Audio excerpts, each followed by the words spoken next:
1 minute কথাগুলো শুনে যান, বেশি সময় নিব না। গল্পটা শুনে যান, গল্পটি শোনার পর সুবহানাল্লাহ না বলে যাবেন না। আজকে কোনো হরর স্টোরি বা ফানি স্টোরি বলবো না। আজকে আমাদের প্রিয় নবী হযরত মুহাম্মদ সাল্লাল্লাহু আলাইহি সাল্লামের জীবন কাহিনীর মধ্যে একটা গল্প তোমাদেরকে শোনাবো। আমাদের প্রিয় নবী হযরত মুহাম্মদ সাল্লাল্লাহু আলাইহি সাল্লামের ঘটনা। একদিন লক্ষ্য করলেন মা আয়েশা সিদ্দিকা রাদিয়াল্লাহু আমাদের প্রিয় নবীর পূর্ণিমার মতো চেহারার মাঝে হালকা হালকা কালো গর্তের মতো দাগ দেখা যায়। তখন মা আয়েশা সিদ্দিকা নবীজিকে বললেন, ইয়া রাসূলুল্লাহ, এগুলো কি? এগুলো তো বসন্তের মতো দাগ।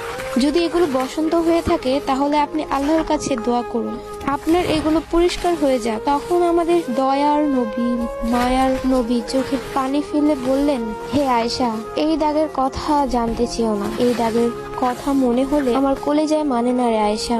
শোনো, এগুলো বসন্তের দাগ না, এগুলো হচ্ছে তায়েফের জমিনের যুবকদের পাথরের আঘাতের দাগ।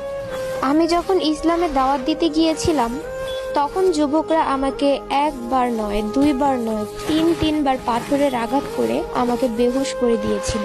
এই দাগ সেই তায়েফের জমিনের পাথরের আঘাতের দাগ। তখন মা আয়েশা সিদ্দিকা বললেন, হে নবী, আপনি আল্লাহর কাছে দোয়া করুন, তাহলে নিশ্চয়ই এই দাগগুলো পরিষ্কার হয়ে যাবে। তখন প্রিয় নবীজি আরো কাঁদতে কাঁদতে বললেন, আয়েশা, না না, এই দাগ আমি মুছবো না। কাল যখন হাসরের মাঠ কায়েম হয়ে যাবে, আমার গুনাহগার উম্মতগুলো নবী কই বলে খুঁজবে। তখন আমি এই এক একটা দাগের উছিলায় আমার কোটি কোটি উম্মতের ফুল সিরাত পার করে দিব। সুবহানাল্লাহ, সুবহানাল্লাহ বলবেন না?